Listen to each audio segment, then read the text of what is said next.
TBTL.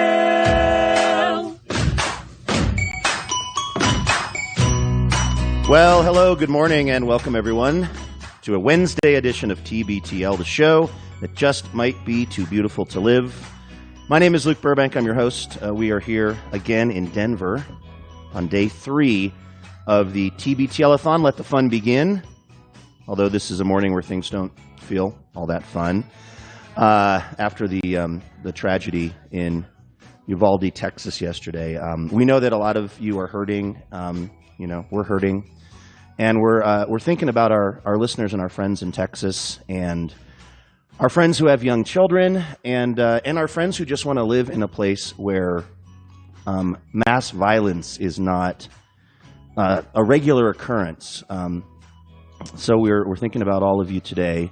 But we also have these microphones, and we have this phone line. And so we're going to do our show today, and we're going to do what we do, which is take calls and hang out with you and try to make each other laugh, and then sort of try to let the fun begin at least a little bit, because, what else are you going to do at a time like this? So thanks for being with us today. Also, thank you to my friend and the longest-running Cobra of the show, Andrew Walsh, who's right over there. How you doing, man? I'm all right. I'm doing all right, given the circumstances. And I've been hearing from a lot of listeners. I mean, everybody's feeling a lot of feelings today. And I realized this morning, as I think about things I want to say, I can't. Mm-hmm. Yeah. So, excuse me for not. Yeah. But I do know that a lot of our listeners are feeling things too. And it's been nice to see people reaching out to us and saying, hey, be silly today if you want to be silly. Mm-hmm. Last night we had some silliness planned. Yeah, TBTL game night. God, I'm sorry. I broke fast on that one. Okay, come on. We had That's some... A-okay. I think what you're feeling, Andrew, is what a lot of the folks out there are feeling. And so I don't think it's anything to feel embarrassed or ashamed of. If we get emotional today, I think that's the rational response to what we have all witnessed, yesterday. So it's just funny that I was literally trying to say I can't say anything because I will choke up, and I choked up on saying I can't say anything. I will choke up. So anyway, Thanks for your patience with me on that. Thanks to everybody who's reached out to us, and also maybe apologies to people who missed out on the gathering that we had planned last night. Again, we've been doing these TBTL game nights via Zoom, which are very fun, but incredibly silly. Yes. And last night was not a night for silliness, so we postponed. What we've been doing, if you haven't heard, is we've been doing these game nights via Zoom. Breaking it down by groups in the country, East Coast time and then Central time, and last night we were supposed to gather with a bunch of people in the Central Time Zone, and we ended up postponing that for obvious reasons. And so everybody who was signed up for last night's event, if you want to go to tbtl.net, you can sign up for tonight's event and join the people in the Mountain Time Zone, or Thursday's event with the folks in the Pacific Time Zone. And we are going to maybe let the fun begin again. Yes. Maybe is a good way of I believe that. the term is let the fun re-begin. Let the fun re-begin. And maybe that's the new branding for this week's TBTL. Exactly, and we'll let the silliness maybe creep back in tonight as well. And so speaking of silliness, I got this note from Alicia today that said, and this just came in I think 20 minutes ago. Alicia said, hey, it's a hard day, and I imagine it's especially hard to know how to go on live on the internet. I love you guys, and I'll say in advance thank you for whatever you decided to do today and the rest of the week. If you feel like something silly, though, do you feel like something silly? I thought I'd share what comes to mind for me every time you, or really anyone, mentions the word Denver. Which we've been mentioning a lot because we are, of course, in Denver. the Queen City. I'm very proud of that Do you know why it's called the Queen City? No idea. Me neither. I don't know why I asked. So this is, I'm not going to tell you what this song is that Alicia sent in. I will tell you it's a theme song to a show that I was unfamiliar with. And I'm interested to know if you're familiar with this, Luke. All right. I got to stop the TBTL music here. I want the listeners to know and the people watching on YouTube, I am averting my gaze from Andrew's computer. Yes, always do that, by the way. I told you, keep your eyes on your own work. But I'm also doing it so that I'm not cheating. If I get this right. Yes. So much like last night with John, our friend John Sklaroff from the APM team, I got Moise Alou correct as the person who Steve Bartman deprived of an out. Wow. And the victory dance that I did was regrettable. By the way, hi, John. Hey, Luke. How's it going? Good. Thanks for being here, man. Yeah, thanks for coming out here. Be here, guys. Yeah. So, and I want to do a similar victory dance if I get this right, but the only way it works is if I don't know what you're going to play. Well, I do think that they will say the name of the show in this. It's a TV show theme song. I'm just curious if you're familiar with this TV show, because I certainly wasn't. And I don't know, John, you're a bit younger than us, so I'd be interested to know if this ever hit your radar. Let's take a listen to this. This is the silly song that Alicia sent in. Right. Every time we say the word Denver, she hears this in her head.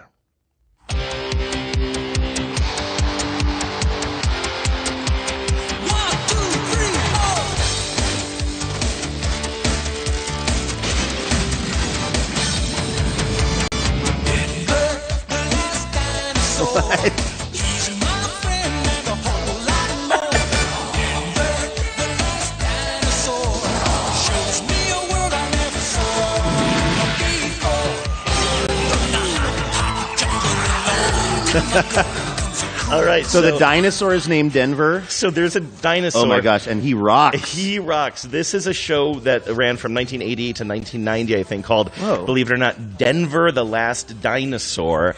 I was unfamiliar with this. How did this dinosaur show miss my radar? Escape your radar? Because in the 80s, that would have been prime time for me to sneak over to someone's house and watch cartoons. And this, like you said, this is the raddest of dinosaurs. Oh he skateboards. Yes. He's got a flying V electric guitar that sometimes electricity apparently comes out of. And so you were unfamiliar, John, I assume. And this is way before your time. Yeah, I was born in '85. So I don't think that's something it feels very 80s, and I love that. But I have never heard that. What was like a big formative cartoon for you? Teenage Mutant Ninja Turtles. Oh, okay. Yes. So that's still kind of the era, right? A little after that. Were they big in the maybe mid 90s? Late 80s, early 90s. Okay. Yeah, that and the X-Men cartoon from the 90s. Okay. Obviously, you guys know I know a little bit about Marvel. Oh, God. How long did that take to come up? Listen. 7 minutes into the program. I is who I is. Did you happen to see that TV story that I did? Not yet. Oh, that's done? That's aired? Yeah, it's aired. And I kind of feel like I don't want you to, John, because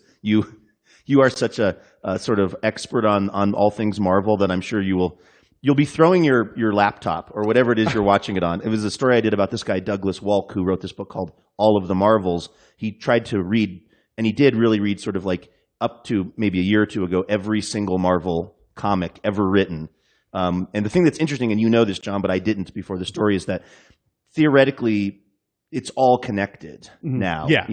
So something happens in one comic, like, as I said in the story, it's like if the Hulk stubs his toe, it could end up affecting Captain America or something. Right. That's the new butterfly effect. If the Hulk stubs his toe. Yes, that's exactly right. Exactly. I want to give you a little bit of information on Denver: The Last Dinosaur. Apparently, and I guess I never thought about this before, it came, well, first of all, it revolved, according to Wikipedia, around the adventures of Denver, the eponymous dinosaur who was released from his egg by a group of California teens. Backing up here, it says that the dinosaur hatches from a petrified egg in modern times and is befriended by this group of teenagers, okay? And it says that this was part of the dinosaur boom after the Land Before Time movie. Oh my gosh, That's not in my wheelhouse either. You will not see a cuter dinosaur. Littlefoot. So you are on that the Land is Before something Time. That was there. I think there were 7 Land Before Time movies or something in that ballpark. Yes, that was prime young John TV movie cartoons. Gotcha. Well, apparently this is also like the show was about it was an educational show focusing on conservation, ecology, and greed. You can see how that would end up like kind of playing into this idea of an extinct species. Speaking of childhood cartoons. There is a film out, a reboot of the Chippendale Rescue Rangers. There is? That's getting kind of a lot of love, and I'm considering going to it as a 46-year-old middle-aged dad type because I loved Chippendale Rescue Rangers when I was a kid. That was such a cool cartoon. That is the cartoon where in the beginning, are they all in a mine cart at one point going down a... DuckTales involves a mine cart. But Chippendale Rescue Rangers, they're like these two chipmunks. One of them has a leather jacket on. They like fly airplanes. And one has a fedora too. Yep. I don't know if that's Chip or Dale. But I just remember loving that cartoon, and maybe it's a nostalgia thing, but like the last time I went and saw a cartoon or like a movie that was a cartoon in the theater, it was Enter the Spider-Verse. Oh yeah, that was great. That was so good. Yeah. Did you see that, John? Yes. Did you see Did I that? see? All right. Did I see the Oscar-winning Marvel cartoon? Did you get a credit in that film, John? Yeah, it's after the credits roll. It's the post-credit scene. Actually, they personally thanked me. You're eating falafel with Iron Man. Yeah, I was seriously so blown away by that film, and I just heard from because again, I don't tend to see cartoons. I'm not an expert on any of the MCU stuff, but I was like on a lark one day. I was like, all right, I'll go check this out. And it was like one of the best movies I saw that entire year. It was incredible. Yeah, I kind of went. I mean, I guess I probably would have seen it anyway, but I remember kind of seeing it on your recommendation because you didn't see it twice. You only saw it the one time. No, just once. Yeah, I think I wanted to go back and see it again because there is kind of a lot going on with that, certainly. Yeah. So I made a questionable decision to order a pizza at about, I think it was around my Moise Alou victory dance time. I had decided to DoorDash a pizza over here because I was really hungry. And, well, first of all, the weird thing was, because of the way this Airbnb is situated, the neighbor across the alley was very sus of our pizza delivery guy. The pizza delivery guy did a move that I haven't really experienced before. He was driving some kind of muscle car, and he just was that not the loudest knock you've ever? It was like an FBI raid was happening. That was a cop knock, yes. Seriously. I mean, I guess it's because probably if they don't knock loud, they don't know where in the building we are, et cetera. And it's a metal door. Again, we're in a converted warehouse loft space, and this is the back alley door. Do you guys want the address? I mean, honestly, we have really narrowed it down for people. But anyway, so when somebody knocks, it's like boom, boom, boom. It was terrifying. And then I opened the door, and the guy is not out of the car. He's in the car. It's idling, this big muscle car. And the pizza is just sitting on the step of the Airbnb. And then coming over the fence is the neighbor across the alley who's yelling something at the delivery driver. And then the delivery driver just peels out. And I'm like, what am I witnessing here? Did you say the neighbor, too, kind of had like a Russian accent or something along those lines? It sounded a bit Eastern European Yeah, to me. it's funny. I almost picture like a character in a video game, sort of the Russian neighbor whose head pops up over the fence to yell at you kids in the alleyway or something. Well, I mean, it was like he was really mad about something, and I just kind of looked at him like, what? And he goes, I won't do the accent. Yeah, please. He was like, people dump stuff in this alley all the time. And then he pointed to where there was a random tennis shoe and a big mound of like, or a big tied up thing of lawn clippings. So somebody, which I thought for some reason was part of the Airbnb, like that's where the guy stores his lawn clippings, even though there's no lawn associated with this building. Well, it said in the binder, do not bring your lawn clippings into our house. Do you like how there are no lawn clippings in here? We do too. I really had this thought. So basically what happened was the neighbor thought he was busting someone dumping more crap in the alley. Yeah. The pizza driver was just like, deuces, I'm out of here, and just like laid rubber. But I did have the thought later, Andrew, that we could be in trouble with the guy who owns this place because he's very persnickety, and I don't want him to think that we dumped. We brought those lawn clippings from, Portland. He's going to take him to a lab. He's like, I think these are Seattle lawn clippings. No, I don't think that would be the case because clearly if this is an ongoing issue with the neighbors in the neighborhood, and I really love this neighborhood, by the way. We were talking about that yesterday, all three of us. This is a really cool area that sort of seems like it's kind of in a transitional phase. Didn't you have by the way, speaking of pizza, Cowabunga, dude. Thank you. Didn't you as a kid, also though, with you? And also with you, didn't you have a dream, John, as a Ninja Turtle head, of sometime using a katana to cut up a pizza? Oh, absolutely. Anytime, I figured adult life was going to be a lot more katana pizza work for me. I figured adult life would be pizza about 6 days a week, and then for whatever reason it hasn't worked out that way, and I'm a little confused. Like 5? It's because you're 4 married. to 5. Yeah. Let me tell you what, divorced, living on your own, it's pizza o'clock whenever you want it to be. It's one of the few silver linings. How is your life coaching business going, by the way? Up and down. No, but what happened to you?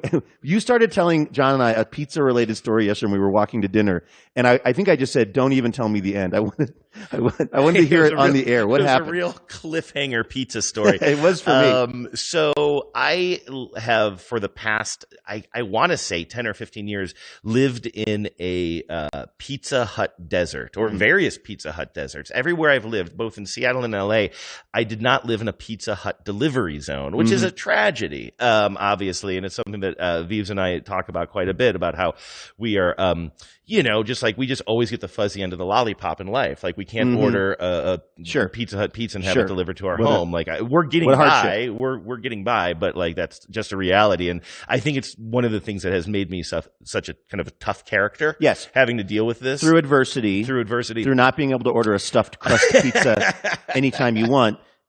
Iron sharpens iron, etc. I loved Pizza Hut pizza when I was growing up. I mean, we've talked about this on the show before. I mean, I loved going to Pizza Hut. The whole Book It program was ingenious. I think our whole generation is just like we questionable decision making to reward children with a pizza for reading, but it sure worked. Yeah, well, it was the 80s. We're lucky they didn't give us a pack of cigarettes. But I mean, honestly, I finish a book now and I get hungry. My stomach growls. But anyway, I have not had much Pizza Hut pizza at all in my adult life. And so Genevieve and I were on a road trip, I think last January, or maybe 2 Januaries ago. And on the road trip, we realized that we were staying in a place where we could get a Pizza Hut pizza delivered. And that was the first one I'd had in a really, really long time. We made the mistake of getting the stuffed crust, by the way. The mistake? Well, I like stuffed crust pizzas. God don't make no junk. A couple of hot don't make no junk. Show title? Yeah. All right, I'm writing it down. But the thing is, when you haven't had Pizza Hut pizza in a really, really, really long time, you kind of want the pure experience of it. And I think we would have just been happier on that first outing to just go with the pan crust, which is really good. And then maybe you can then start layering more complications like stuffed crust once you become more experienced in the Pizza Hut eating. Let's be honest. Experience. Once your body readjusts to how much butter, etc., is in a Pizza Hut pizza. By the way, I'm getting hungry. There's pizza in the kitchen, and I'm getting hungry for Pizza Hut. If you can go get some, trust me, I'm not even ramping up yet.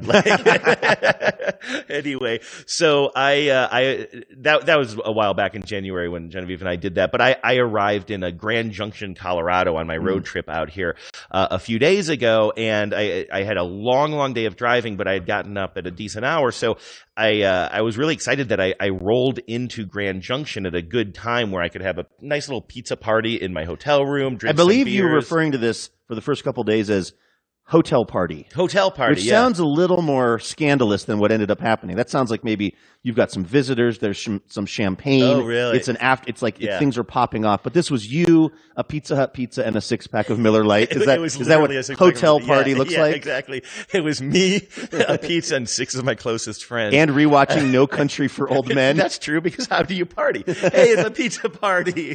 Cowabunga, dude. Cowabunga. Friendo. Call it. Friendo.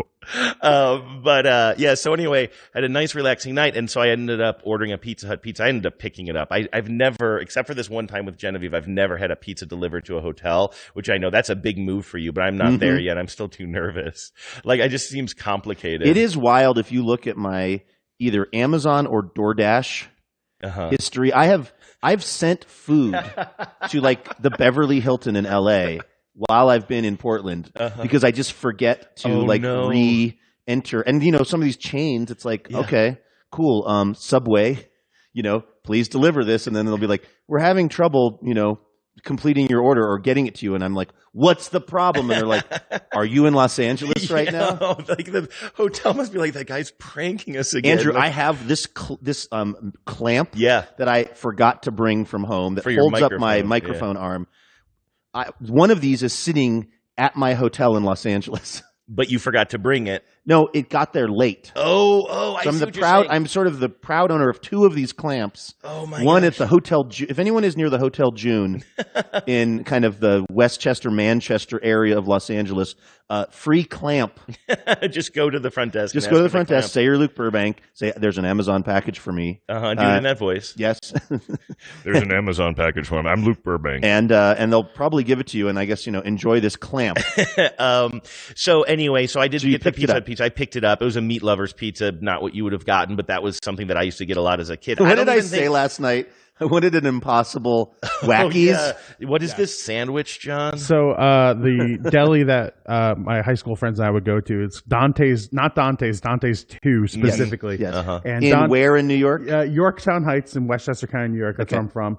And a Wacky was an egg sandwich with home fries, ham, bacon, and cheese. And then if you wanted to get real wild, you get a super Wacky, which includes sausage.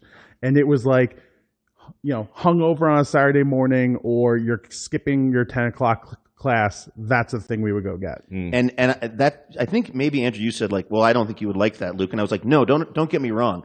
I love that stuff. I am a meat lover, but I just don't eat it. And then I said, I'm just not a meat eater, but I was like, or generally, although I do occasionally have some meat, but I was like, is there an Impossible Wacky? Anyway. Impossible Wacky is a great idea. I bet you Denver, the last dinosaur, would appreciate your vegetarian ways, by the way. Don't you feel like Denver is probably not a meat-eating, it's not a carnivorous dinosaur, that would be right? a totally different show. That would be a very Denver, the T-Rex, just absolutely devastating the town of San Mateo, California. That is actually a really funny idea. Like, kids find a dinosaur, but it's not like what would be a brachiosaurus? That's the one. Would be a very kind of like friendly herbivore. Right, but instead they get the velociraptor. Clever girl. They raise it, and then one day it just slaughters them. Anyway. This story, I don't even know if there's a payoff for this, but the point is I had this nice little hotel party, pizza party, whatever you want to call it.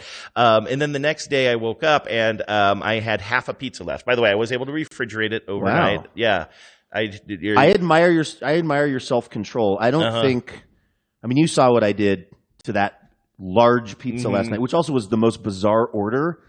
Somehow when I was trying to do it through DoorDash, it wouldn't let you just go like, I'd like a pizza with cheese and olives on it. It kept making me, it was called like a 50-50. And so what I was trying to do was extra cheese and olives. And what happened was half of the pizza had it had extra cheese.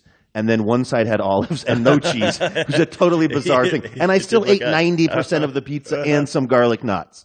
Well, you're right. Like, I kind of figured I haven't had this in so long. I'm going to eat the whole thing. But I guess in the moment I didn't. I ate about half of a medium meat lover's pizza. And there was a refrigerator in the hotel room. So I refrigerated it overnight. And then the next morning I woke up. And first of all, I think this is key to the story too. I kind of had heartburn. I kind of had, I don't know if it was like a hangover from the Miller Lights, but I also sort of had a Pizza Hut hangover, I feel like a little bit. I just kind of felt like garbage, as one might after this date night with myself. And am I making it better or worse? That's worse. That's worse. Absolutely worse.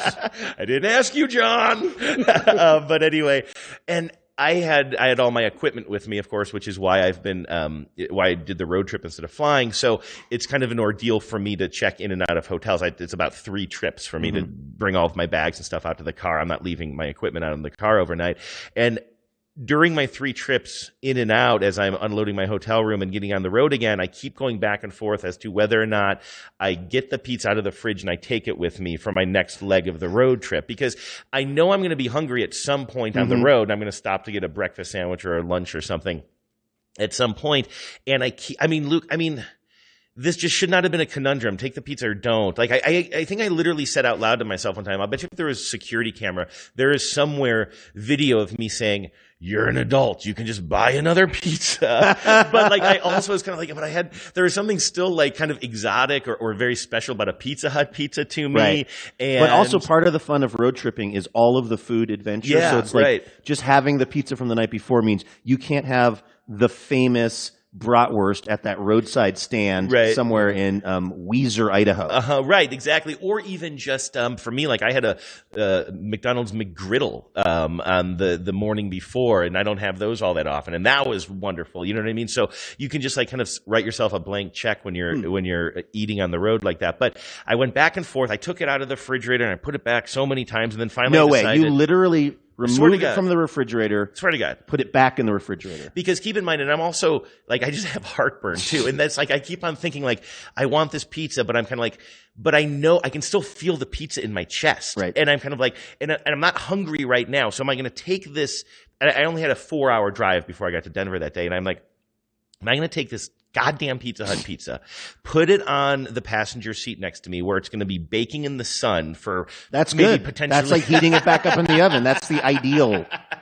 Just like this tepid sort of reheating in the passenger seat of a rented Mitsubishi Mirage so that like 2 hours into the last leg of my trip, maybe I'll take out this coagulated pizza and eat it. And so I was like, no, come on. You're an adult, Andrew. So I put it back in the fridge. And then the very last trip, I go up to get my last bag. I'm like, well, just take the goddamn pizza. If you don't want it, you can throw it away on the road, right? Like I figured, why not? Sure. So now pizza is my co-pilot. It's sitting there on the passenger seat. It's almost Pizza like take the wheel. Pizza take the wheel. It feels a little bit like an episode of like Bob's Burgers, sort of. You know how Bob will often talk to food. Yes. I felt like I was so engaged in a troubled relationship with this pizza. I kept looking at it, and I don't know if you're like this too. Like once I know that there is food there, I'm thinking about eating it even before I'm hungry, sort of like. Mm-hmm. In other words, if I didn't have this pizza in the passenger side seat, I probably would have gone further on my trip before stopping for food. Right. But there was this idea that this pizza just kept saying, don't you want some pizza? Yeah. A little bit of pizza? Yeah. A little hair of the pizza? I just see this box opening a little bit, like in a commercial. Yep, exactly. So I probably made it, 10 minutes out of town before I started eating the pizza. No, it wasn't 10 minutes. I probably gave myself maybe 30 minutes, but I remember I was in a mountainous area kind of going around the turn. God. And I'm just like, that's it. I gotta eat this pizza now. And I even said to myself, but are you doing it because you're hungry or because you're fascinated with this idea of you have a meat lover's pizza next to you and you need to take advantage of it? And it was definitely the latter. I ended up eating, so it was like 4 pieces in there. You've really come a long way, my friend. I mean, maybe it's because this was a rental, but you grew up in a family where your dad would not let you eat in the car. Oh, yeah. You guys didn't do drive-thrus. You generally don't do that in your normal life. And here you are just absolutely slamming at least one sausage rolled off of that pizza and is under the seat in that Mirage. I'm pretty There's careful. No way that all that sausage stayed intact. I'm actually going to challenge you on that. First of all, I'm very careful. I'm meticulous. And also, a next day pizza is coagulated enough so there's a pretty stable situation. You know what I mean? Yeah. All of the toppings are pretty secure. I think the question, though, Luke, about that is it ground sausage or is it sausage slices? Like that to me is the thing. It's meat lovers. It was Pizza Hut. Everything. It's those little, but Pizza Hut. It's those. I assume anyway. It's still those little sausage balls. Mm-hmm. Yeah, like gravel. We call it sausage gravel in the business. Wow, it's good for the gizzard. We would like to welcome new sponsor Pizza Hut between the coagulation and the gravel sausage. So I did eat 2 pieces. I'm still doing some soul searching. I don't know if I made the right decision because I ate them before I was hungry. I ate them because they were sitting there next to me, talking to me. Mm-hmm. I ate them because I was a little bit bored. And I was fascinated by the idea of having a meat lover's pizza. But I ate 2 of the pieces and then I threw the rest away. I kind of I told you this on the show before, and it's something that lives with me is, my friend Jessica, I think it was maybe her grandfather or uncle who told her at one point, like, if you're eating a meal, right, and then you get full and then you keep eating, he said, you're now eating garbage. You're eating food that is not for you anymore. You're just eating garbage. And I don't think that way if I'm having a nice meal and I'm hungry, but I'm no longer super hungry, but I'm enjoying the experience. That doesn't feel garbagey to me. This felt garbagey to me, I had a period of time, I'm definitely not in this mode, but where I was being very careful about what I was eating. And I had heard about, I think it was Hillary Duff, had a policy where when she was full, let's say she was having a burger and fries, she would then dump her water out on what was left on her plate. And I did that. Like I literally did that Really? for like a year, which the wait staff loved. Oh my! You slopped them up, sloppy steaks, White teas. You call that slicked back? This is slicked back. 5 people know what we're talking about right now. Season 3, if I think you should leave. Yes, Coming out in the fall, maybe. I'm nervous about that.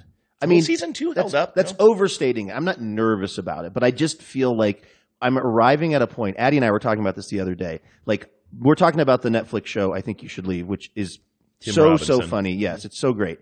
But there is now a kind of like a sort of a predictable arc of an I Think You Should Leave sketch, and it is a person, usually Tim Robinson, taking a situation way too seriously.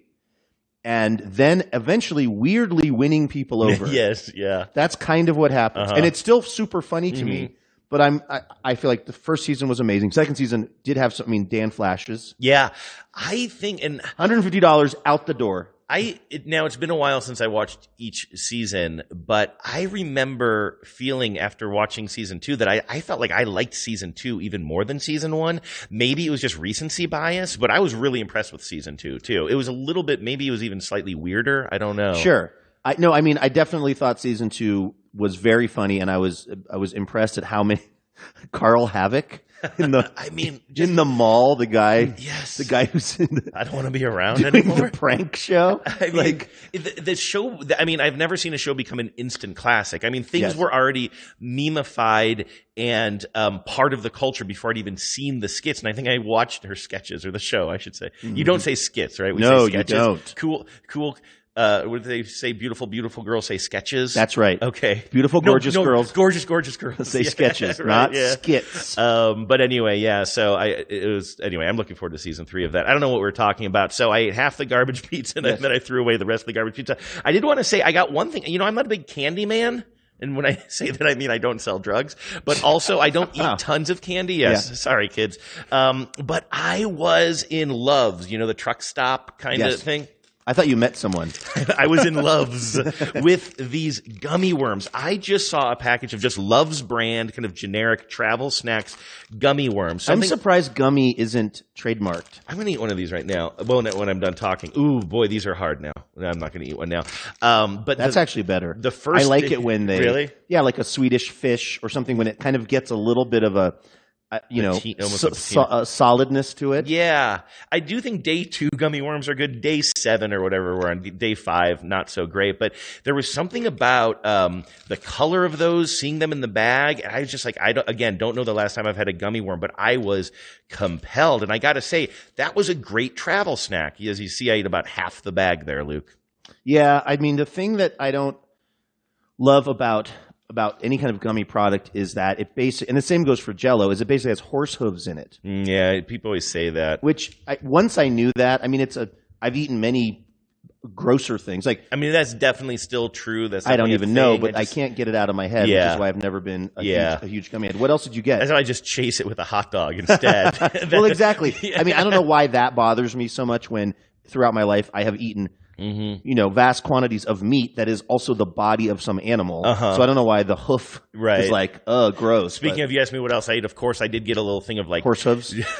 Horse hooves. I like them because like they give you something to do with your mouth, right? Like you can chew on them for a while. Yeah. Actually, you know what? Let's talk about this. This is somewhat TBTL canon now. On a Hey Dummies video that you released in the newsletter, I'm going to say 2 or 3 weeks ago, with our friend John, you guys were talking about snacking, and John apparently is very into sunflower seed culture, and he had some pretty hot takes on that. I didn't know that, like, if you're eating Davidson, David's brand, then you're not really a seed head. I was just trying to be a gracious You're just trying host. to hang. I was trying to be cool. I was trying to show off, and I was trying to be a gracious co-host of Hey Dummies. So I didn't really cross him on that, but I have had many a David's sunflower seed and found it to be totally fine. He says that the real heads eat Spitz brand, and the thing is, like, I know that you do spit out the shells, and I understand where that name comes from, but I hate that name. I don't like the Z. I don't like the Z, and I don't want to buy any food that is named after spitting. Yeah, I agree. For real, like it's in my head. So I would go with David's. But here's the deal. I thought that'd be a good road trip thing because there are points of the road trip where you're not super hungry, but you want some sort of stimulation, Yeah. right? And you want something salty, but you're not hungry. So sunflower seeds, perfect for that. This world is too flavor blasted and jumbo sized now. Every bag I found. Hot take. Sorry, we should have led with this. But have you looked at Nature is healing. I don't know if this is just on the road or if this is in grocery stores too, but I could not find any sunflower seeds that weren't jumbo, and I don't want a jumbo seed, and all of them were flavored. There were just no regular sunflower seeds. They're all pickle flavored or ranch flavored. Like, what the? Sorry. Thank you, Andrew. I Thank went you up for to the stopping edge, yourself. Yes. but then I now stopped. we know where the edge is. It's an emotional day. I'm with you that, like, for me, a sunflower seed or, a bag of sunflower seeds, they've got a lot of salt on them. They're delicious. I feel they're calorie neutral. I feel the amount of work you have to do to get a sunflower seed out of its shell burns the amount of calories that the sunflower seed creates. That's my theory. But plain old sunflower seeds are plenty flavorful for me. I do not need them to be Cool Ranch. I was really bummed about that. In fact, my mouth can't handle it. I don't know if mine can. I didn't try it. It's like, after an hour of eating those, it's like the inside of your mouth is destroyed. You and I went out to get some dinner on, I guess it was Sunday night, and I ordered this sandwich that was so good. It had like sprouts, and I feel like sprouts are making a comeback, and I'm into it. Sprouts, avocado, cheese. It was so yummy, but it was on sourdough, and they had toasted it to that level where every bite was agony. And like, I really feel, I wrote this on Twitter, but I feel like getting older is mostly just chewing on your good side. Like, the inside of my mouth is just, it's an adventure every time am I going to bite down with a tooth that hurts? Is the roof of my mouth going to get shredded? Are those sunflower seeds going to be so salty that, like, afterwards the inside of my mouth feels weird? Yeah. So I totally swerved on the sunflower seeds. Can I jump in? Yeah. Can I jump in real quick? I don't want to cause family strife here, but there's a one David Burbank in the YouTube chat saying pickle sunflower seeds are the way to go. So what? If they had regular brother to brother, I'm looking at you right now in the camera. I actually don't think I've even tried the pickle ones. Maybe they're good. If they had regular sized pickle seeds, I would have tried them, but I wasn't going to be trying jumbo and pickle at the same time. That's a big commitment. You're already dealing with a pizza situation. That's right. This was the same day, in fact. So anyway, I did have a bag of like regular pretzels in the car. I can never find small snack bags of regular pretzels. I like pretzels. That's one of my go-to snacks on the road, whether you're actually driving on the road or just traveling. Like, I think I've made the argument on this show that pretzels are the perfect breakfast snack. Like, it's, we eat toast, right? Like, is it really that much more carbs than toast, but it's a little bit salty and you can take it with you? I'm sure. With that? No, I don't. I mean, have whatever, live your life. Okay. But I also picked up, so I got a big 1 pound bag of those things. So I'm still eating them. In fact, I ate some of those on Sunday too, and I didn't ask permission. No, you have permission. This is all. But what about these? These came into I got them right here. These are Dots Homestyle Pretzels. I had these for the first time a few weeks ago.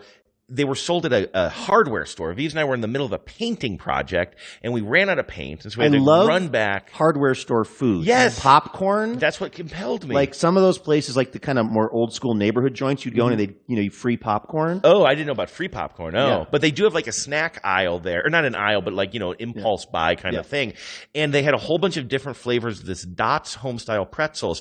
And while the kid behind the counter, and yes, he was a kid, and yes, I'm old, was ringing us up, Vives and I started a conversation about these dots. We're like, I don't know, I haven't heard of them. And the kid behind the counter is like, whoa, no, this is a thing. He's People are you got to try these. It's a whole culture. He was so cute, and he was just like, no, you got to try them. He's like, they have a whole bunch of different flavors, but he said, but if you haven't had them before, you got to start with original. Then he said, swerve on these other ones, but you can try these down the line too. He really wanted us to have a good Dots Homestyle pretzel. And so did you grow up with these? Because I get the impression they're kind of regional. It says they're from North Dakota. I did not grow up with them, but they've come into my awareness in the last few years, and people get really into them. Yeah, this kid was very into them. So I bought some of those on the road trip too. But there's something about like a regular pretzel that is not flavor blasted. That's why I think pretzels are a good snack. Is like even these, they're coated as original seasoned, but they are seasoned pretzels and they're delicious. But when you're on the road, like I don't know. I'm I would weird like about to try one, grease but on my mouth fingers. is still recovering Yeah. from the sandwich I ate on Sunday night. And this is one of the first things I bought, so these are probably not the best Dots pretzels in the world, but like there's just something about feeling really greasy when you're on the road too, when you're driving for hours and hours and hours, and all of your snacks are like, if they're chip-based or whatever, you just get grease on your hands and you feel more like garbage. That's why I like to always have just an emergency bag of plain pretzels, because it's a good snack that doesn't feel terrible. You know what I mean? Or a slice of Meat Lover's Pizza. Or a slice. Sure. Again, Grease-free. I don't Throw like. throw a couple pretzels on there. Okay. Does anybody know how to cut John's mic? Hey, Andrew, can you do me a solid? Can you do two things? One, Yeah. can you activate our phone line? Yes, we are I going to can. take some calls. I was supposed to do that a long time ago. Sorry, I've been blabbing. No. This is good. I think people love snack content. Okay. I'm not even kidding. And John is monitoring the YouTube feed. And are people enjoying? There's a snack lot content? of love about the Dots pretzels. That seems to be a thing that people are excited good. about. So if we're going to turn the phone line on, it's 206-414-TBTL, 206-414-8285. You can give us a ring. And then also, Maestro, if you could dial up our Dazzling donor music. We was hoping for some razzle-dazzle. Razzle-dazzle. That's right, man, razzle-dazzle. On your mark. On your mark. Get set. Get set. Now ready. Ready. Go. Everybody rattle, dazzle. Let's thank some Dazzling donors. Of course, this is our fundraising week. We also sent out an email today for folks, and it wasn't to raise money for our show, but it was to include a couple of links if you feel like helping support some really great organizations that work with victims of gun violence. So look for that in your inbox. You may know, where to donate your money. Maybe you already have ideas, but today we want to really try to center that experience and really talk about that. So we're kind of low-keying the TBTL fundraising element today, just out of respect. But we do have to thank the people who have been supporting the show for the last year. Folks like Tracy Phillips in Des Moines, Washington. Hi, guys. I always struggle. Did you just wave at the camera in case You Tracy's said hi, watching? guys, and so suddenly I just thought we I should love say that. hi, guys. That is a Everybody, very Pavlovian response. Like earlier in the show, before we were actually quote unquote on the air, when John said, "I think our mics are hot," and I've honestly never seen you were cat-like. I want to go back. I've and never look at what that seen you looked move like. so quickly. Our mics were not actually on, but we were getting ready for the show and just chatting, and we weren't saying anything that would be inappropriate. But you and I share, Andrew, as longtime radio folk, we share that just like deep fear of saying something into a hot mic. Yeah. Just talk when you're talking near a microphone, but you're not thinking about it as something that's, as they say, outward facing. Yeah. It is the number one fear of it should be the number one fear of radio. That's why I can't believe, I'm always surprised when someone says some kind of BS into a hot mic. Right? Like who works around microphones. Right. And Castellanos, That's- Tom Brenneman gonna be a home in run. St. Louis saying something homophobic into a hot, like, how do you not know at some point, if you do this enough, that anything you say near a microphone, you have to be able to stand behind it and assume that someone's going to hear it. You just remember that's not who he is. He's a man of faith. Yes, exactly. Thank you. Tracy Phillips is a person of great generosity and has been supporting TBTL for a long time. I know Tracy. Tracy says, I always struggle with what to say in this message. I'm going to do my best to keep it brief.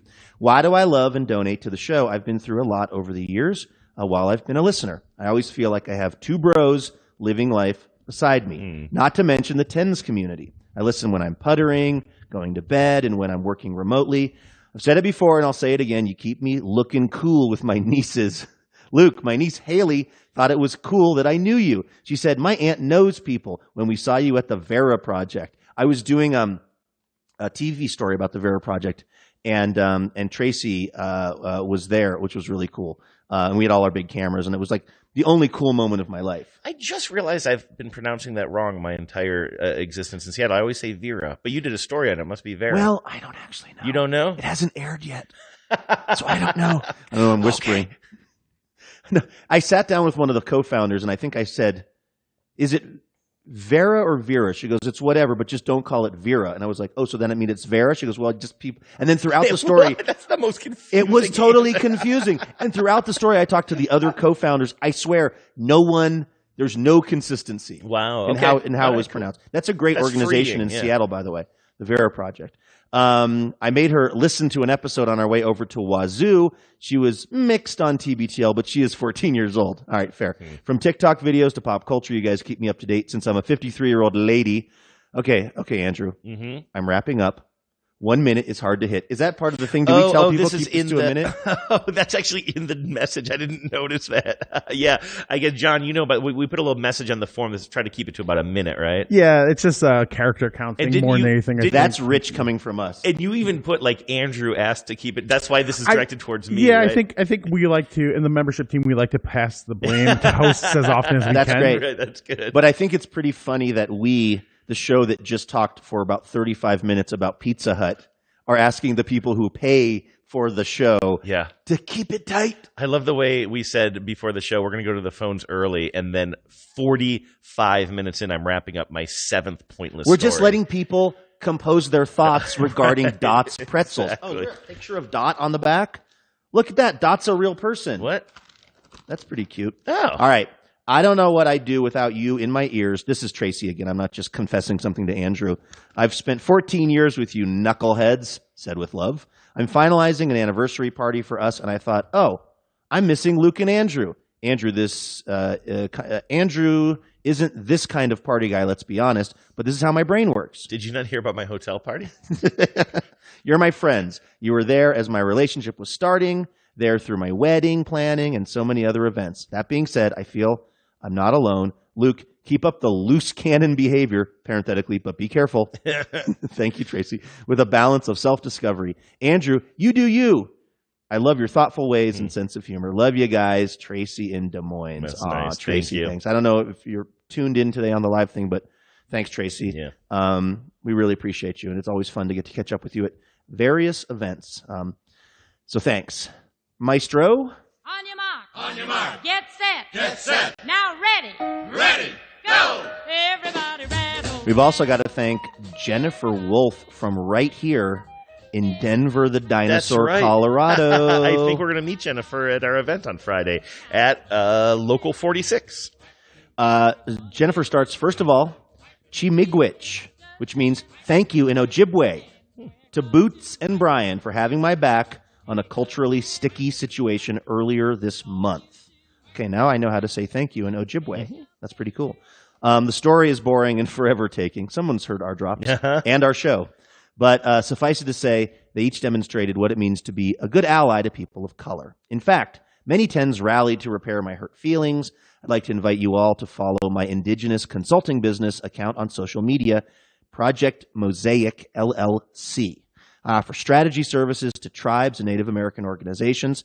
On my socials, I post updates to increase awareness of issues that affect my clients and Indigenous people, such as missing and murdered Indigenous women, hashtag MMIW crisis, environmental justice issues, the horrifying news that the bodies of over 10,000 Native American children that have been recently found buried at boarding and residential schools throughout the U.S. and Canada, political news and other stories often overlooked by the mainstream media. However, I also share uplifting stories and general Indigenous silliness. I have found myself, Andrew, following a lot of Indigenous folks, Native American folks on TikTok. Mm-hmm.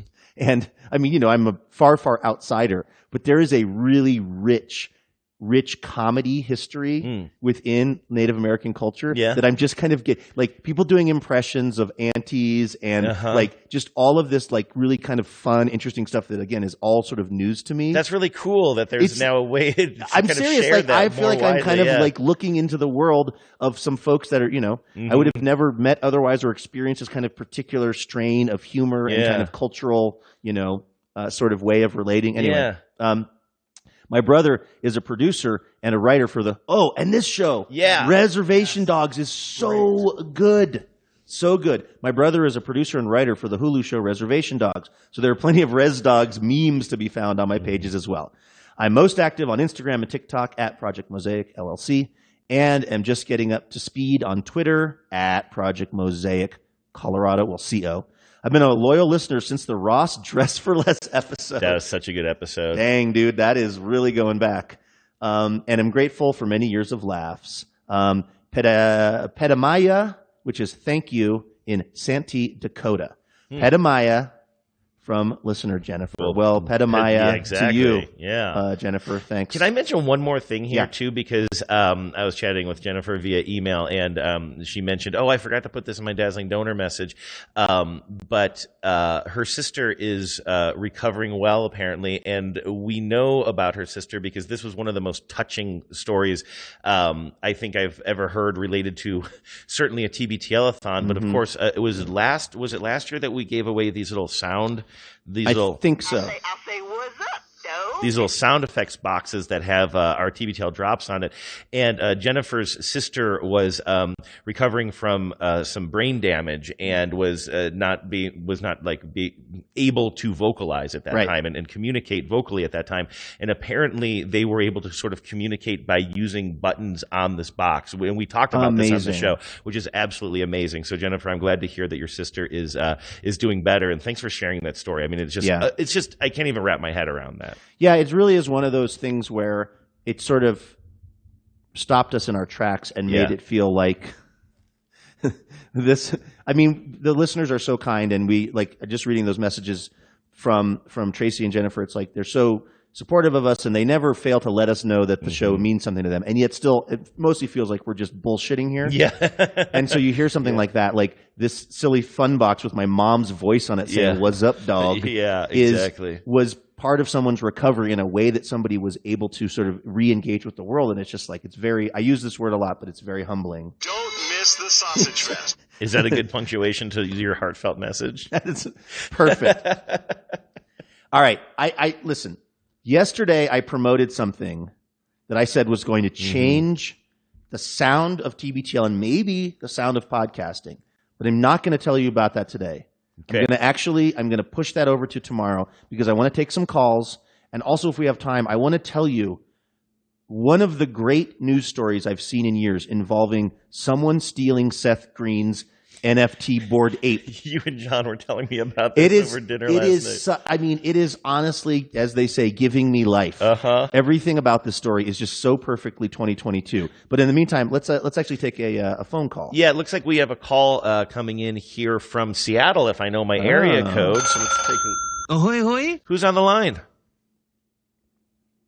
Oh, is this me? Oh, this is you. Hello. Hi there. We don't have a call screener. Sorry, we just throw you right into the deep end. Who's this? Yeah, I didn't know if my name, Jen Joyce, was going to show up or not. Oh, Jen! Uber Jen, Maker Jen. Yes, exactly.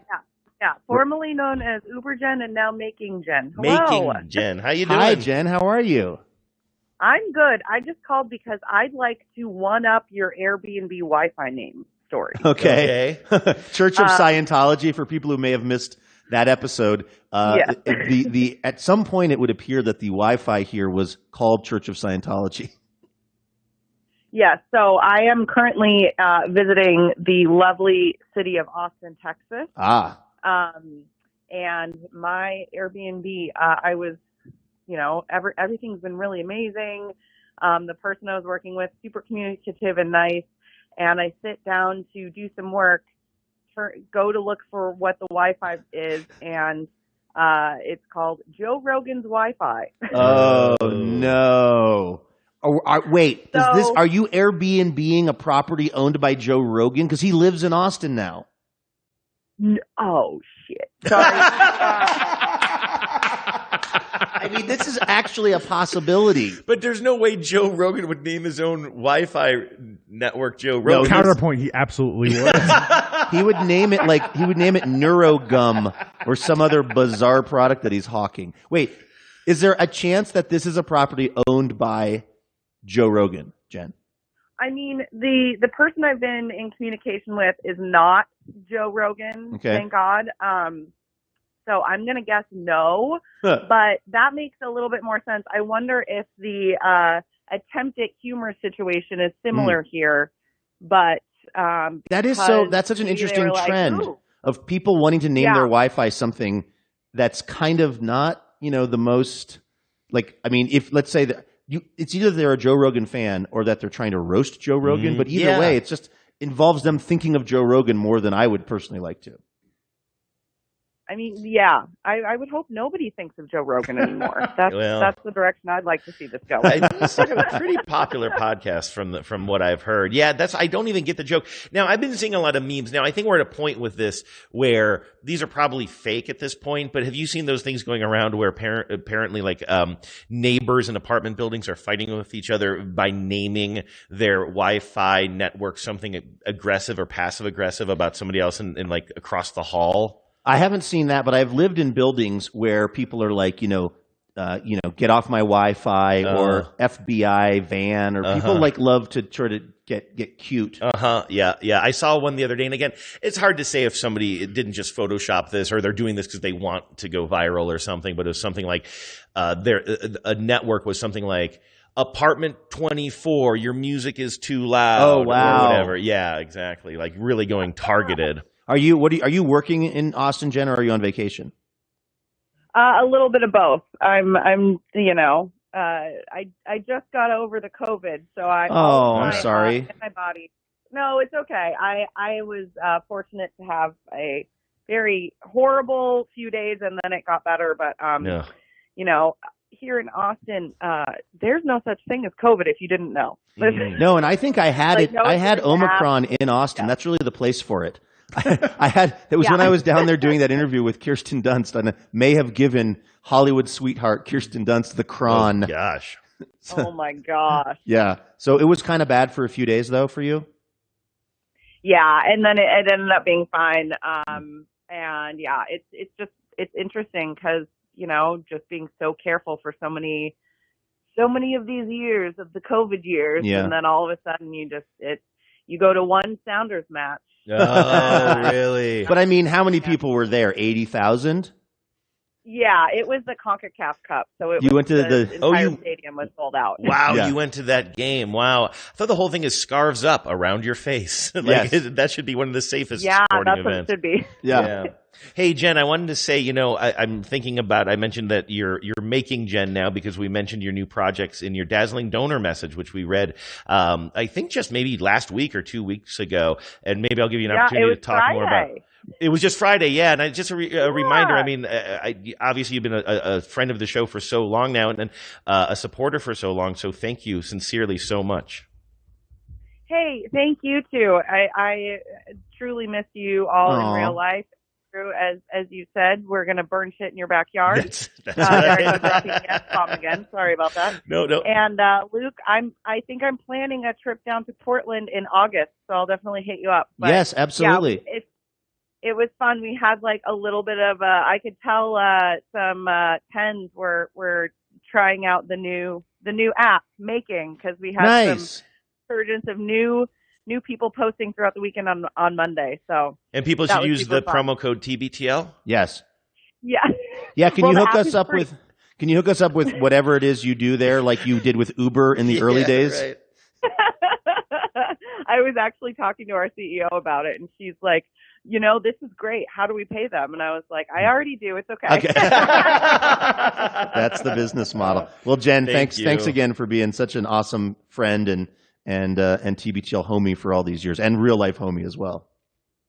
Yeah, thank you. Have fun, y'all. Take care. Enjoy that y'all. Wi-Fi. It's down there in Texas. Yeah, the y'all is coming out. It's beginning. I want to tell y'all about this this Seth Green story because it's so great.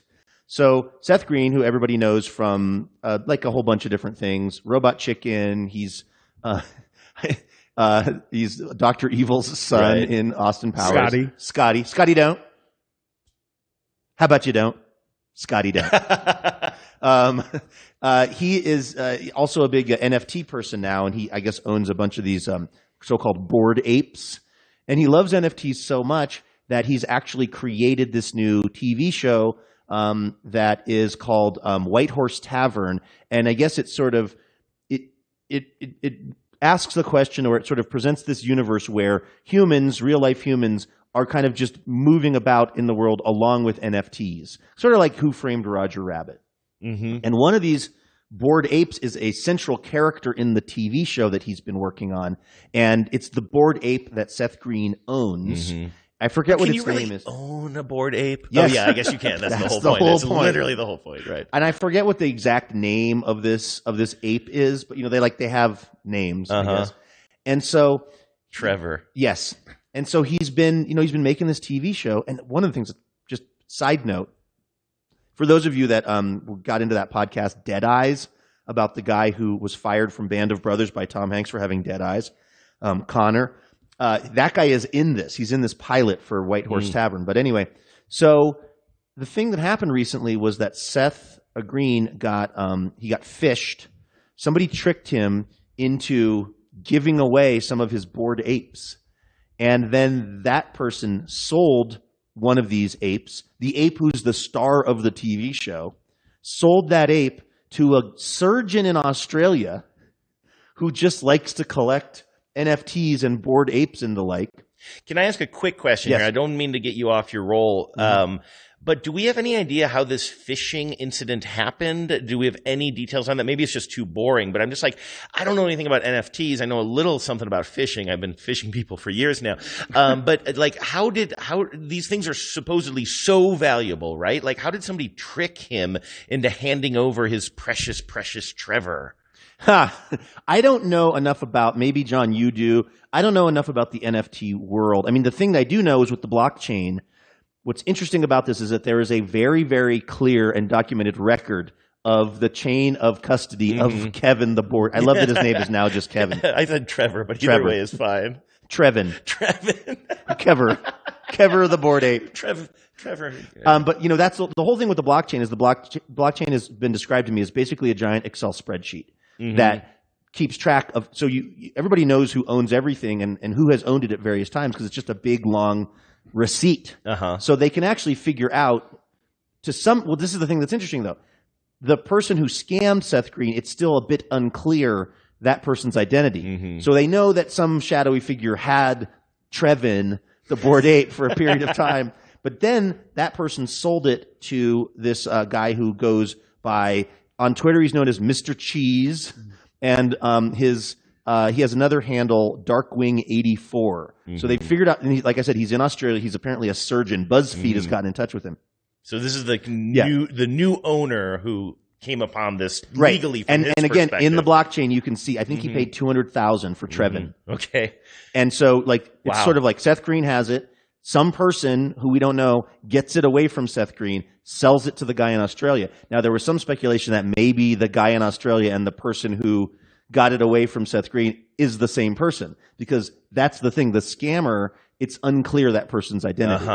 It's just, I thought the whole point of, I'm not asking you to explain it, but it's just, I thought the whole point of this is that there's some security there because everything is supposed to be accountable. Like, how is he just like, first of all, $250,000 for nothing is interesting and infuriating in its own way. And then also, like, you're just like getting scammed out of it. I thought the whole point was these things are trackable. Well, they are, but it's a little bit of a legal gray area. If you bought an NFT that was stolen, I guess, there's basically what I'm reading, and there's really good reporting by someone named Sarah Emerson in BuzzFeed on this. Everything I'm saying is kind of just cribbed from Sarah's really good reporting. She's the one that tracked down Mr. Cheese, a.k.a. the Australian surgeon. But, like, I guess the story is you're supposed to sort of do your research. I guess it's the polite thing is to do your research on NFTs that you're buying to make sure that they have not been phished from someone. But the Mr. Cheese is saying this thing wasn't flagged as stolen when I bought it. Right. You know what I mean? Like, right. So I don't know what I was supposed to do. He said that he has right now no plans to give Trevin back to Seth Green. What he really said was, I have no plans. Like, he's just got he paid $200,000 for it. What's he going to do? Give it to Seth Green? Right. So this was one of the things that I thought was really great about this was when I first saw the story. So Seth Green goes on Twitter and he goes, well, friends, by the way, Seth Green is probably a nice guy. I'm not trying to be anti-Seth Green. I think I have a certain amount of suspicion around rich people and their NFTs. Like, it's just like a topic that makes me feel bad because I'm not a rich person and I don't have any NFTs. He said, well, friends, it happened to me. Got fished and had 4 NFTs stolen.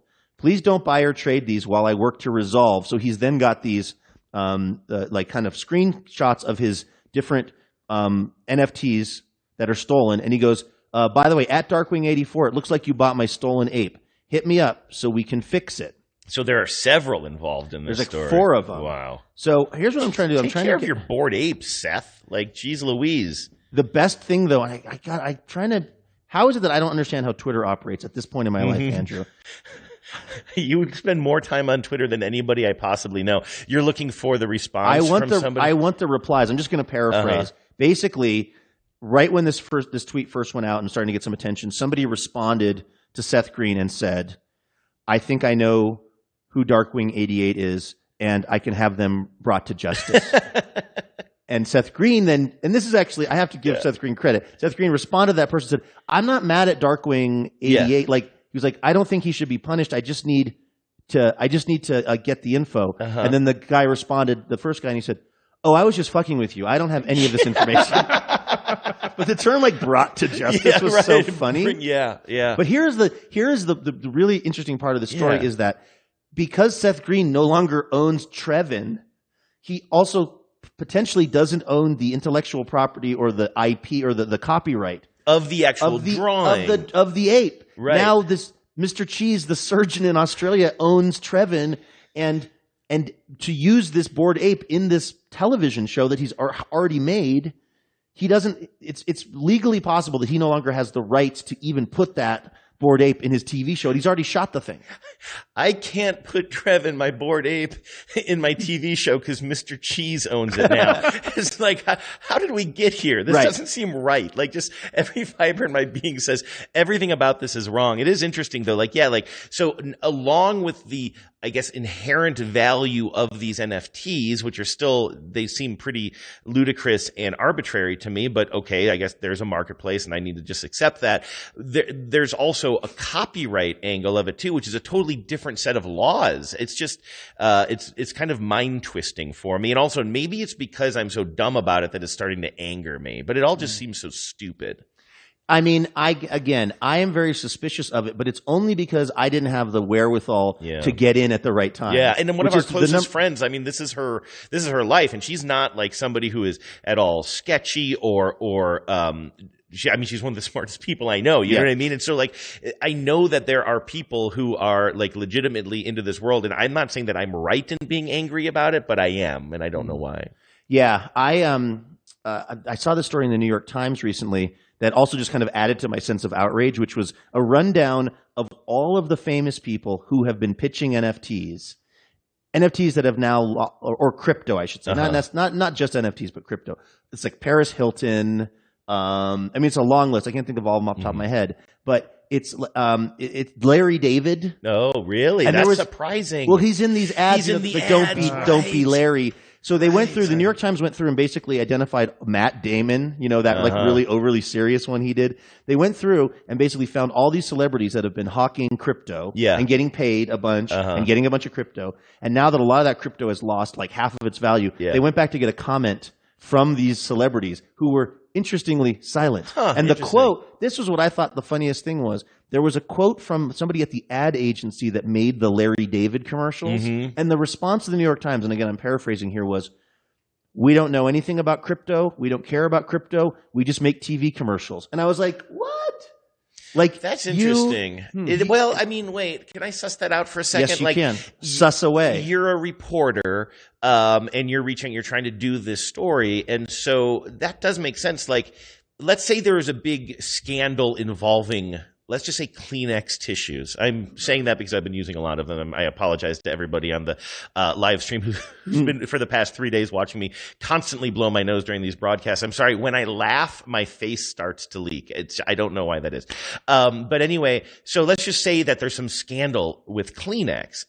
As a reporter, I don't think I'm going to go to the ad agency to get a comment on Kleenex, right? That seems like kind of a strange approach to journalism. Like, why would the ad agency want to weigh in on a scandal? By the way, this is the piece was written by Tiffany Shu in the New York Times. This is what she said. On the Super Bowl commercials, the comedian Larry David denigrated important inventions such as the wheel and the light bulb before rejecting crypto. The ad winkingly urged viewers, don't be like Larry. Jeff, Schaefer, the director of that Super Bowl spot, said in an email that he and Mr. David did not have a comment on the market collapse. Unfortunately, I don't think we'd have anything to add as we have no idea how cryptocurrency works. That's He actually says, really don't funny. own it and don't follow its market, he That's said. funny. I We like just set out to make a funny commercial. I guess. I mean, I don't know. I mean, just it feels. I wonder if there's if you were the ad. This is a weird comparison, but if you were the ad agency that made the ads for Marlboro, would you have a certain kind of moral responsibility around promoting something that was ultimately not great for people? Okay. All right. Good argument. Wow. Touche. All right. Well, End of the mic show. drop. That was it. Want to go to a call, or do we have more on? No, the let's take a call. Okay, let's see here. We have a call coming in. It looks like from the 425 here, so right outside of Seattle, right? Ahoy, hoy. Hey, who's on the line? Hey, my dudes. Hey, who's this? This is listener Julie from Portland. I can't believe I got through. Hi, Julie. How you doing? You sound excited. I've also maybe a little high on caffeine right now. You and me both.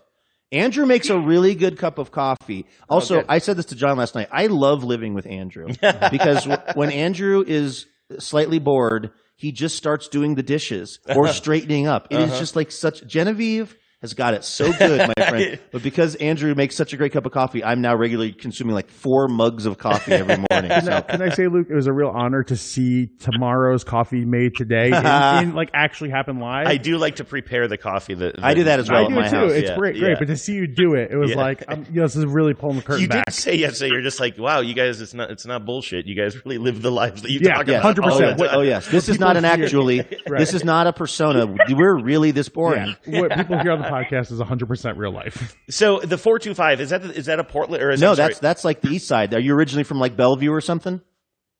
I'm originally from Washington State, but living in Portland now. And I have to say, I also love a man with dishpan hands. Wow, that sounds like a country song. I love a man with dishpan hands. So what are you up to this week? What are you doing there in Portland? I am a dancer. I teach dance mostly. Oh, cool. Yeah, I also DoorDash a lot. Have you ever dashed to my door? Has Luke Burbank's name ever come up in your account? No, it hasn't. I'm always wondering. I order more DoorDash than anyone in Portland. It's insane. It's only a matter of time, Julie, before you're bringing me like some kind of a salad from Basil Thai Vegan over there on Broadway, which is a go-to for me. Well, I'm the dasher you want to get. I'm a great dasher. Oh yeah. Not to pat myself on the back. Why? What do you do? What's the Julie mark of excellence that you bring to your dashing career? I just treat it like it's mine. You know, like yes. I want you eat it. To be hot. If there's like cold items and hot items, you got to keep those separate.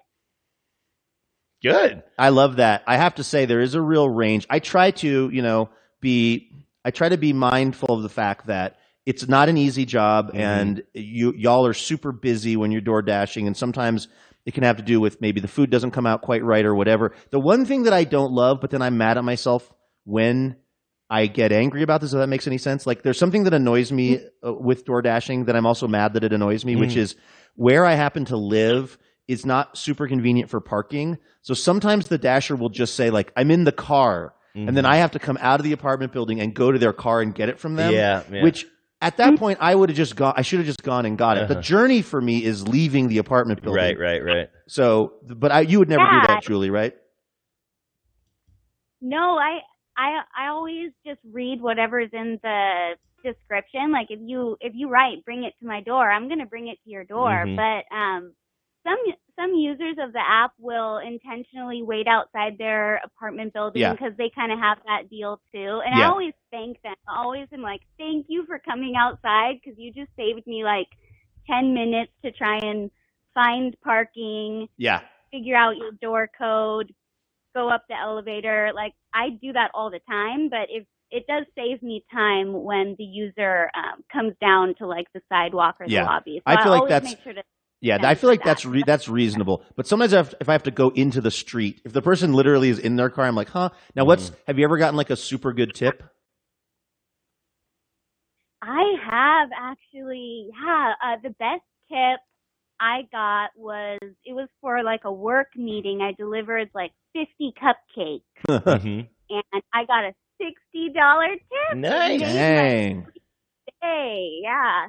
Nice. And then when you're teaching dance, is it adults? Is it kids? Is it the bossa nova? Is it interpretive? What are you teaching? I mean, I mostly teach kids. I have taught some adult classes, but I teach ballet mainly. I do, contemporary jazz and kind of lyrical, a lot of the stuff on the outside, but do you ever teach ballets? Oh, I'm sorry. I didn't mean to cut you off. I was going to ask, though, when you're teaching kids, do you ever have to teach, like, reluctant kids? I don't know if parents still do this, but, my parents, for my parents, it was very important that, like, I learned to play an instrument at an early age, right? And I wasn't super into it, so I played, like, the trombone for a while and the baritone and the trumpet. Yeah, you didn't know that? Are there any pictures of you as a kid with your trombone? I would like to see. I would make an NFT out of that. I love playing the trombone because I like the slidey nature of it, and we would goof around a lot with them. But I think my parents were like, I wasn't very good at it, and I don't think my parents were super big fans of the bass clef. I remember actually hearing my mom or dad one time say, it just sounds like farts up there. And so they wanted to get me off. They wanted to get me off the bass clef and onto the treble clef, so they transitioned me into the into a trumpet and by way of baritone. Anyway, we don't have to relive all of that, but I did it because I had to, but I didn't love it. But I think if it was dance that my parents had pushed me into, I would have been so much more self-conscious about it. Do you ever work with kids who are maybe reluctant or self-conscious? The answer is absolutely yes. A lot of kids are trying it out.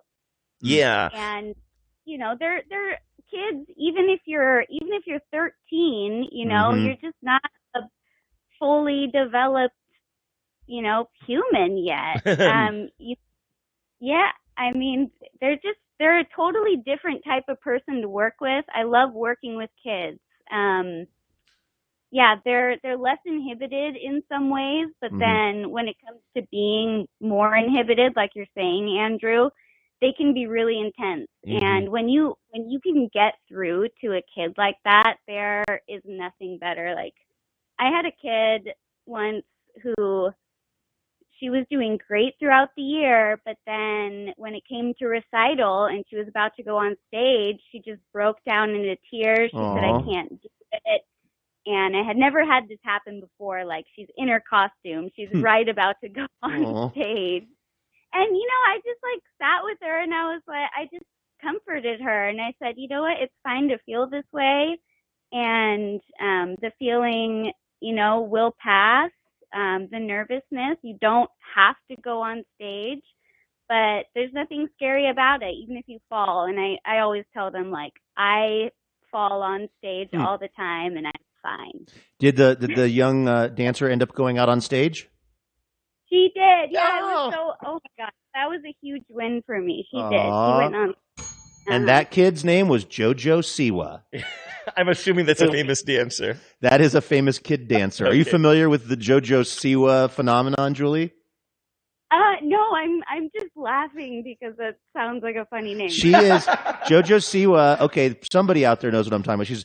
She was on. Well, yeah, but she was on. I think started out on that show, maybe Dance Moms, where but then she became super popular on YouTube and TikTok and places like that, and is now just this huge influencer, but also like a really good. I believe she was on Dancing with the Stars. Do you watch Dancing with the Stars religiously, Julie? I don't. I like that you just you keep your work life and your home life separate. You don't have to watch dancing when you're at home. That's your you time. I watch a lot of other stuff. I love a good competition show. Like Great British Baking Show is my People love that show. I need to get into it, but I worry it's moving a little slow. It moves a little slow for me. But people swear by that. John did a fist pump when you said Great British Baking Show. Can I also make a plug for the Great Pottery Throwdown that's on HBO Max? It's like the British Bake Off. It's in England. They're all very kind and nice, but they're doing it's wholesome. Oh my wholesome. God, you're speaking my language, man. I am so into that show right now. Guys, everybody watch it on HBO. It's amazing. One of the judges breaks down in tears because he's so happy. It's like every episode. It blew my mind. I was like, what is this? I need more. But I also watch a lot of murder documentaries. Wow, you got a real range there, Jules. Counteract, all that. Right. All that. Well, listen, Julie, thank you so much for calling in. You really brightened our day. Yeah. I think you were the caller. I mean, we love all of the callers, but you were just the caller we needed to wrap the show up with. Oh, yay. Well, I wanted to say before I go, congrats to Andrew and Genevieve on their house. Oh, thanks. Congrats to Luke on his kitty. I got kitties 2 years ago, and they've brought so much joy to my life. I'm just really, really excited and happy for you. Have they stopped scratching the shit out of you? Well, we clip their nails. Yeah, that's what I got to do when I get home. Every once in a while, but my cats are also indoor, outdoor. They have a little cat door, so I think they kind of, trim their nails on the wood that they scratch outside. Yeah, that's good. I got a video. Becca, my girlfriend, is watching Bubbles right now, and took her down to Salem where her mom lives, and they live on all this acreage, and she let Bubbles run around in the jungle, like in the forest, which is crazy because Bubbles is a Bengal, so she looks right at home. Wow. And I was also like, well, now she's tasted freedom. Yes, exactly. Welcome back to my one-bedroom apartment, bubs. So anyway. All right. Thank you, Julie. Appreciate it. Yeah, we appreciate you. Thanks so much for calling in. And Luke, I want to jump in here for a second. I know that we're taking phone calls, and you said you kind of wanted to wrap up the show. But speaking of, we got a very interesting voicemail the other day that I think you might be interested in regarding, it's from an actual cat trainer. I'm talking here like I'm setting up a joke. I promise you. I don't know what. There's something about my tone right now that I wouldn't trust me. I'm not this isn't a joke. It's just a serious voicemail that we got from listener Jason. And he and his family are, I think, professionals in this field and had some really interesting advice that I'd never, I don't think I'd ever heard this before or thought about it in this way about training a kitten to not attack your hands, or the ways to think about your hands. So take a listen to this. Hi, Luke. It's listener Jason from Los Angeles. I just wanted to give you a little bit of advice about Bubbles. My wife and I do a lot of cat and kitten rescue, and if I had known these things, it would have been much better. First of all, you've already kind of figured out that it's better to play with the kitten using a toy than your hands, and that teaches the cat that the hand is just for petting and holding and, picking up, and you're teaching the cat that the hand is not a plaything. Right. When the cat does touch I'm talking you to with a Jason claw like he can or hear me. scratch you or hurt you, the only way you can teach the kitten to not do that is you have to recoil in a hugely exaggerated way, and you have to yelp in pain, and you have to hide the quote-unquote wounds that the cat just gave you by turning away. You have to put on this whole melodrama of emotion because the cat understands instinctively what pain looks like. And by behaving in this way that is hyper painful, the cat will quickly learn that putting a claw on you causes you to experience something it doesn't want you to experience. So anyway, keep up the great work. Really proud of you that you are opening up your life to this new thing in that it's your third cat. But you son of a, couldn't resist the shade. Could you? Wow. That's really interesting, though, isn't it? Yes. I also love the idea of you play acting, right? Well, because I was doing sort of the exact opposite, which someone had told me. If the cat starts to get after your hand, you make your hand go dead and you just move it away from the cat, but without being dramatic, because you don't want the cat to associate your hand as being a thing you play with or attack. So you kind of make it unfun for them. But this is the opposite in a way. This is like, being very, and I remember this being, this You is start going in the bedroom, start packing your suitcase like you're going to move out. Like, I can't live in this I relationship just walk anymore. out of the bedroom and I just mean mug Bubbles. Dragging your I have a suitcase. huge bandage on my hand. But like this, I remember this advice around when like I had Rudy early, because puppies also their teeth are really sharp and they just kind of don't know. And that's also advice I think for training a dog, is to like kind of overemphasize the pain, because they don't want to hurt you. I assume cats do want to hurt you. That was why I didn't think that would work. But I'm absolutely going to put that into practice when I get home. And I am going to, I don't know what age, but I'm going to start getting her nails trimmed at the groomer as well. Yeah. Genevieve actually trims our cat's nails, and it's something, or our cat now, but Theo as well. And like, they hate that, right? But yes. Genevieve is just like, that's where Genevieve is like, she loves animals so much that part of loving animals is also just being comfortable with the cat being uncomfortable for their own good for a little bit. Yeah. I can't get there. Like, I think I'm still just too nervous. Like, I will if it helps, I'll maybe hold the cat while Genevieve trims it, but I cannot do the trimming. I'm afraid to trim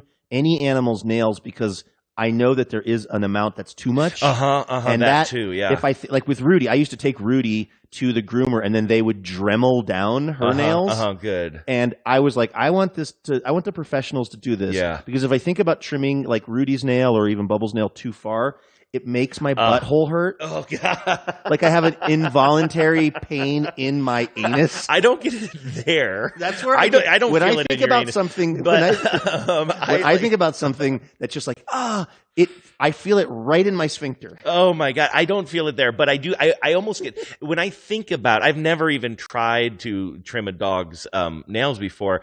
It would be weird if You've got a herd of dogs. That's Do you right. trim their nails? We have 3. My wife mostly does it because she's the responsible, good person, dog owner. But to the point of the teeth thing, 100% the puppy tries to play with my hand like a toy, and I have to yelp. And same thing. You do a lot of acting? By which you mean you put a Yelp review. Yeah, I say Benny's a very bad boy right now. 0 stars. Would not recommend. Oh, Benny. But the thought of taking a device and actually trimming just like a big black dog nails, it's like well, because there's a vein in there. Oh, That's God, I didn't know that. You're making it worse. What's that? They call it the quick. You cut to the quick, but not cut it to through. the quick. That's what I'm talking about. See, butthole hurting right now. Can you feel it? Hurting. Everything. Can you feel me? All right. I think that seems like a good place to wrap up today's episode of the show. Hey, a little info about tonight. We are going to be doing the TBTL game night. This will be 7 p.m. Central time. That is right. No, Mountain time. Excuse me. 8 Central. But basically, if you want to join, John, what's the best way for folks to be part of this, particularly folks who missed last night because we postponed it? Yeah, so if you go to tbtl.net, there's a page button that says "Join Us," and there's a page on the website that has the registration links. It's a Zoom registration, so you just fill it out like your name, and you'll automatically be registered. You should get a confirmation email right away that says you're in. And once again, thanks to everybody for your patience with us last night. I know that some people I think most people were just like really on board with the idea of not having a real goofy night last night. But I also know that some people were like, oh, I could use some community right now. Yeah. And so I definitely feel that, and I understand yesterday was really tough. Today is really tough. And so I'm sorry we couldn't be there in that way last night, but I really, really appreciate you guys all understanding why we couldn't be. It really means a lot to us. And I have to say, this was very cathartic for me. Today's show? Yeah, hanging out with all of you and the listeners. This has done my heart some good. Yeah, definitely. So hopefully that's also helping all of you out there in listener land and YouTube land and everything like that. So that's going to do it for today's episode. We'll see a bunch of you tonight on Zoom for game night, and also see a bunch of you tomorrow for another edition of TBTL coming at you noon East Coast, 9 a.m. once again, and live on YouTube. Andrew, congrats on fixing our janky broadcast. Assuming that there's no audio interference. Sorry that yesterday the YouTube thing got a little funky at the end, but we're back better than ever, baby. All right. Thanks, everyone. We love you. We're thinking about you. Please have as good of a Wednesday as is possible. Take really good care of yourselves. And please remember, no mountain too tall. And good luck to all.